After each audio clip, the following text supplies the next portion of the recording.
Copyright disclaimer.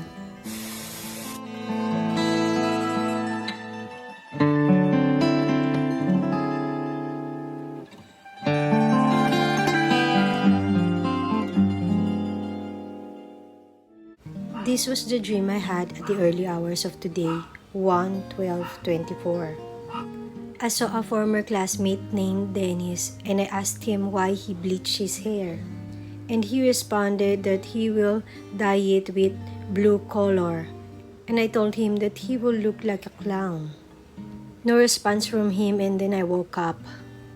Upon checking, it's a name with Greek origin that means a follower of the god Dione, that was said to be the son of Zeus when he impregnated the woman named Semele.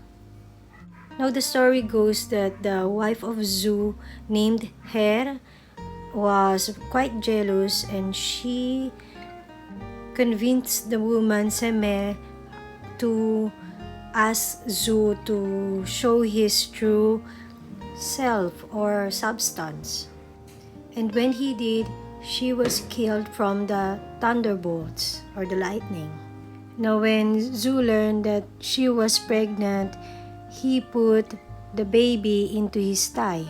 That's the story of Dione, that is a demi-god, as he is a son of the god and a woman. He is said to be the god of wine and ecstasy. Coincidences are not accidental. In the dream, I said clown, and we now know that clowns look like Nephilims, as demons are Nephilims, and these Nephilims are half-breeds, just like Dione. He is said to be the spirit that gives madness to those who are drunk and do sexual acts or orgies, as his followers are called Maenads, meaning mad or demented. In Roman mythology, he is called Bac, and his followers named BacchanTeS, meaning raving ones.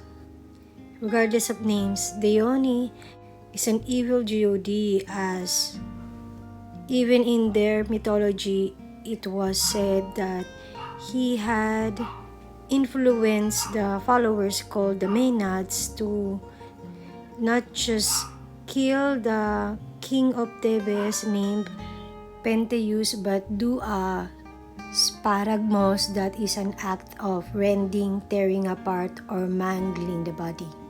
In short, they dismembered him. In one of the sculptures, he is with Pan, that is the demon goat that plays the flute to lure the children, and this Pan is connected with Fun. It is mentioned that Dione is a favorite of the vase painters, and that he is the god of the arts, and we know that art is once had the meaning of skill of cunning and trickery. Moving on, this god Dione was highlighted or featured in the song of BTS 4 years ago. And there's that blue hair, just like in the dream. And it was said that Bach was effeminate, portrayed or being promoted by this artist. Upon checking the English translation, here it is. It mentions Tirsus, that is the stick with the pine cone at the end. And it says, kill it, or let's steal it. And it says, the arts is also alcohol after all. If you drink, you get drunk, FOOL. And it says, drink up, the torment of creating. And at the end, it says, I'm ready for show. How intriguing, as it was recorded or performed 4 years ago, before the planned demonic. Was this a spell on infertility for men, as the Dione is connected with fertility or impotence as well? Going back with the lyrics, it says, fall, fall, fall for the mad artist. Drunk on artistry, the skill of cunning and trickery, and then it mentions Ongheya, a Korean folk song sung by peasants or farmers, and it says that it's similar to the Urso Joda in Idol, idolatry being glamorized, and as it mentioned here at the end, that mentioning the phrase Ongheya is part of staying true to themselves in the K-pop industry of chaos. Again, coincidences are not accidental.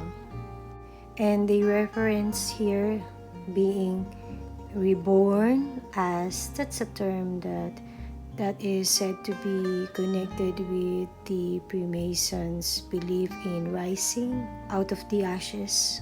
As they say here, born as a K-pop idol and reborn as an artist. And they're proud of being called an idol or an artist. And promoting more drinking, excessive drinking. And saying here that they're thirsty. Thirsty for what? One might argue that they're not connected with the Club 33, but there's that checkered board and black and white symbolism. There's probably more, but anyhow. So then, do not be foolish, but understand what the desire of Yahweh is. And do not be drunk with wine, in that is loose behavior, but be filled with the Ruach.